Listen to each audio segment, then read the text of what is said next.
నిమీలిత నేత్రద్వయం, శ్రవణంతో దృశ్యం, వీణులతో వీక్షణం, వసంతవల్లరితో సుసాధ్యం. వసంతవల్లరికి స్వాగతం. ఈనాటి వసంతవల్లరిలో ప్రవాస కథా రచయిత, కవి, సినిమా దర్శకులు, నంది అవార్డు గ్రహీత శ్రీ డొక్కా శ్రీనివాస ఫణికుమార్ గారు రచించిన హాస్య కథ నో దో తే వింటారు. ఈ కథ వారి కథా సంపుటి టేక్ ఇట్ ఈజీలోనిది.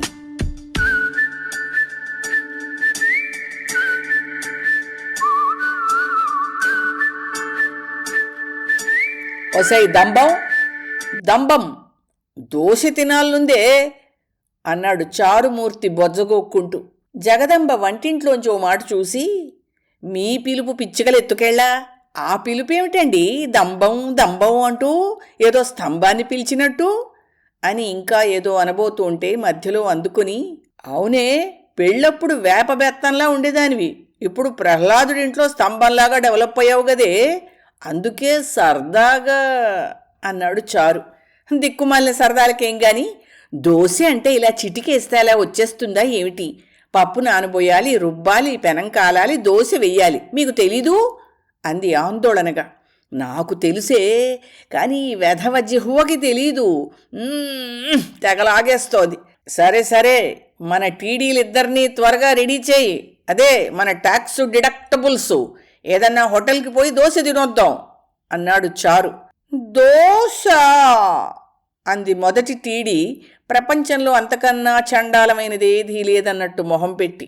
కాదే, దోశ అన్నాడు చారు ఆసక్తిగా, అది సరిగ్గా వినలేదేమోనని అనుమానపడుతూ. నాన్న, నీకు కావస్తే నువ్వు వెళ్ళి దోశ బఫీ వేయించుకు తిను, మేము ఆ ఫలానా రెస్టారెంట్కి చచ్చినా రాం, కావాలంటే సోమవారం దాకా డైటింగ్ చేసి ఆనక స్కూల్కి పోయి తింటాం అని చెప్పేసింది రెండో టీడీ ఒపీనియన్ కనుక్కోకుండా. రెండో టీడీకి ఇప్పుడిప్పుడే మాటలు వస్తున్నాయి కాబట్టి అది దోతే దోతే అంటోంది ముద్దుగా. ఆ మాత్రం సపోర్టు చాలు చారుమూర్తికి. పాపమే, నోరులేని పిల్ల దోతే అడుగుతోంది, పదండి ఇంకా అనేసి సెంటిమెంటుతో కుమ్మేసి అందరినీ తీసుకుని కారులో కోలేసి బయలుదేరాడు. 4:10 అంటూ ఏదో గొణుగుతోంది దంబం. ఎంతసేపు 4వ ఎక్కమేనా, 5వ ఎక్కం ఎప్పుడు చెప్తావు పిల్లకి అన్నాడు చారు. హబ్బా, ఎక్కాలి కాదండి, ఇప్పుడు $40 ఖర్చెందుకు, హాయిగా ఫలానా హోటల్కి వెళ్ళి పిండి తెచ్చుకుందాం, $10 అయిపోతుంది, ఇంటికొచ్చి ఎంచక్క దోశలు వేసేసుకుని ఆవకాయతో తినేయచ్చు, $30 సేవింగు అంది ఉత్సాహంగా. దంబం కోరిక ప్రకారం కారు ఆ ఫలానా రెస్టారెంట్ వద్ద ఆగింది. పిల్లలు కారు దిగలేదు. దంబం ఓ $10 తీసుకుని లోపలికెళ్ళింది. 5 నిమిషాల్లో చేతిలో డొక్కుతో స్కేటింగ్ చేసుకుంటూ వచ్చింది. అదేమిటే, స్కేటింగ్ ఎప్పుడు నేర్చుకున్నావు అడిగాడు అభినందనగా మొహం పెట్టి. స్కేటింగ్ కాదండి బాబు, వాళ్ళ వంటిల్లంతా పాకుడు పట్టేసింది, అక్కడి నుంచి పిండట్టుకొచ్చేసరికి నాకు స్కేటింగ్ వచ్చేసింది అంది. సరే, ఎలా ఉందో చూద్దామని మూత తీశాడు చారుమూర్తి. అంతే, వెనక సీట్లోంచి అమ్మోయ్ నానోయ్ అయ్యో బాబోయ్ ఐ కాన్ బ్రీద్ అంటూ మొదటి టీడీ గిలగిలా తన్నుకుంటోంది.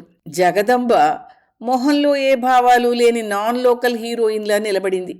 చారుమూర్తి బుర్రలో ఒక బిగ్ బ్యాంగు, ఒక స్మాల్ బ్యాంగు, 2 సార్లు ఠపా ఠపామని విస్ఫోటనలు జరిగాయి. పంచేంద్రియాల్లో సగం పనిచేయడం మానేశాయి. శ్వాసకోశాలున్నాయన్నమాటే గాని ఇకపై పని చేస్తాయన్న ఆశ ఏ కోశానా లేదు. అంత పుల్లని వాసన చారుమూర్తి క్రితం జన్మలో కూడా ఎరగడు. నవమి నాడు రుబ్బేరటండి, ఇవాళింకా దశమే కదా, 2 రోజులన్నా కాలేదు, అప్పుడే పులిసిపోతుందంటారా అంది అమాయకంగా.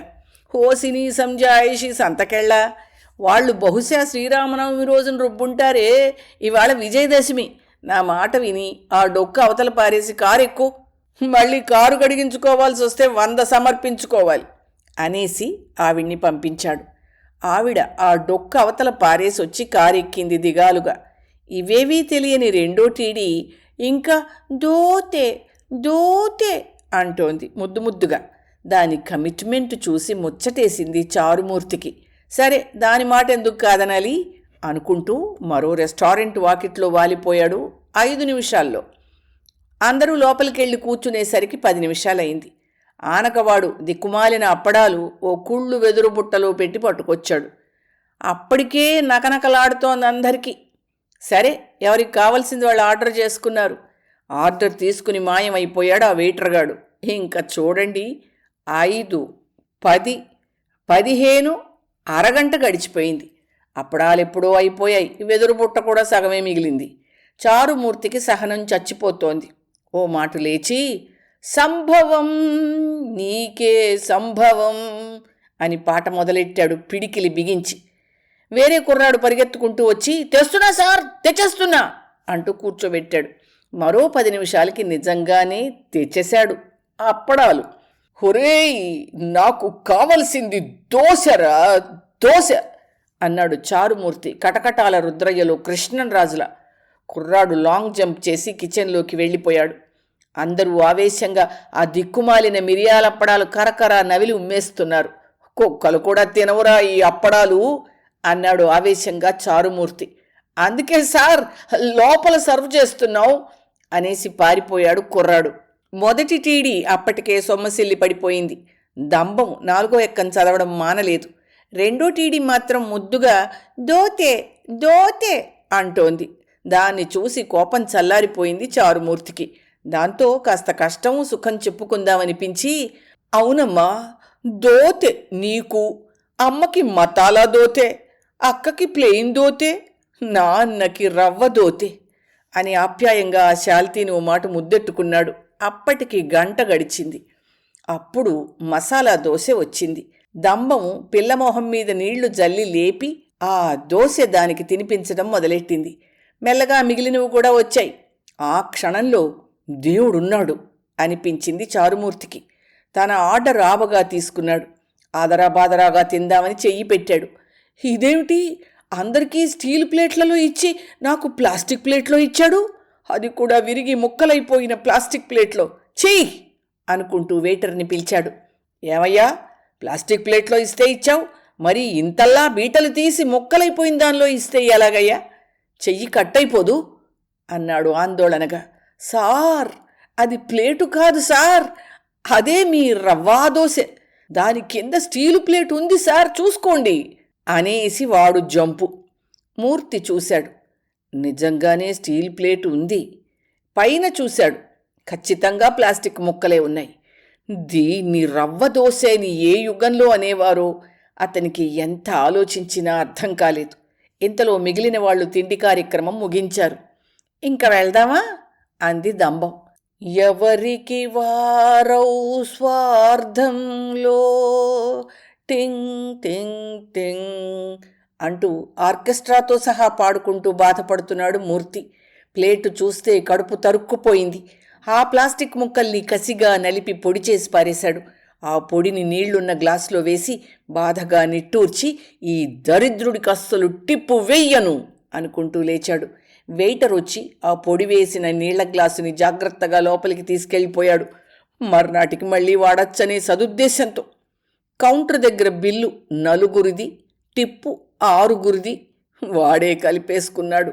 ఇంకా వాడితో పోట్లాడే ఓపిక లేక వాడికి చెల్లింపులు చేసి, వచ్చే జన్మలో నీ రవ్వ దోసే నువ్వు రోజు తిని వెంటనే మళ్ళీ చచ్చిపోయి కుక్కవై పుడతావు అని మనసులో శపించేసి ఈసురోమని కాళ్ళీడ్చుకుంటూ వచ్చి కారెక్కాడు ఫ్యామిలీతో సహా చారుమూర్తి. పెద్ద టీడీ బుసలు కొడుతూ, కనీసం ఐస్ క్రీమ్ అన్నా ఇప్పిస్తావా నాన్నా అంది బేలగా. రెండో టీడీ, నో దోతే నో దోతే అంటోంది భయం భయంగా. దంభం 5వ ఎక్కం చదివి, అమ్మ బాబోయ్, $50 ఈ ముద నష్టపు దోశలకి, ఇంక మళ్ళీ మన పిల్ల పెళ్లిదాకా హోటల్కి ఎడితే ఒట్టు అని పంచభూతాలు దెయ్యాల సాక్షిగా ప్రతిజ్ఞ చేసేసింది.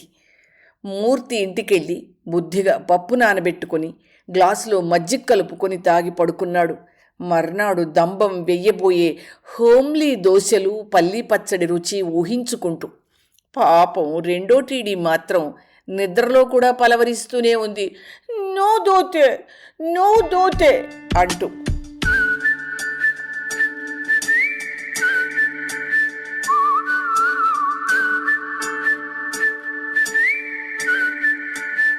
వసంతవల్లరిలో ప్రవాస కథా రచయిత, కవి, సినిమా దర్శకులు, నంది పురస్కార గ్రహీత శ్రీ డొక్కా శ్రీనివాస ఫణికుమార్ గారి హాస్య రచన నో దోతే విన్నారు. వసంతవల్లరిలో ఇవాల్టి కార్యక్రమం మీకు నచ్చిందని ఆశిస్తున్నాను. అందుకే లైక్ చేసి మీ మిత్రులకు, బంధువులకు లింక్ను షేర్ చేసి మీ అమూల్యమైన అభిప్రాయాన్ని నాకు కామెంట్ బాక్స్లో తెలియచేయమని, వసంతవల్లరికి సబ్స్క్రైబ్ చేయమని విన్నవించుకుంటూ మీ వసంతలక్ష్మి అయ్యగారికి సెలవు మరి. Thank you. వసంతవల్లరి మిత్రులు, శ్రేయోభిలాషులు, వీక్షకులు, శ్రోతలు అందరికీ ఒక విజ్ఞప్తి. గతంలో లాగానే ఎప్పటికప్పుడు నా కథలను విని స్పందన తెలియచేయమని కోరుతూ, నేను చదివిన కథ మీకు బాగా నచ్చినట్టయితే తప్పకుండా హైప్ ఆప్షన్ నొక్కి నన్ను ప్రోత్సహిస్తారు కదూ.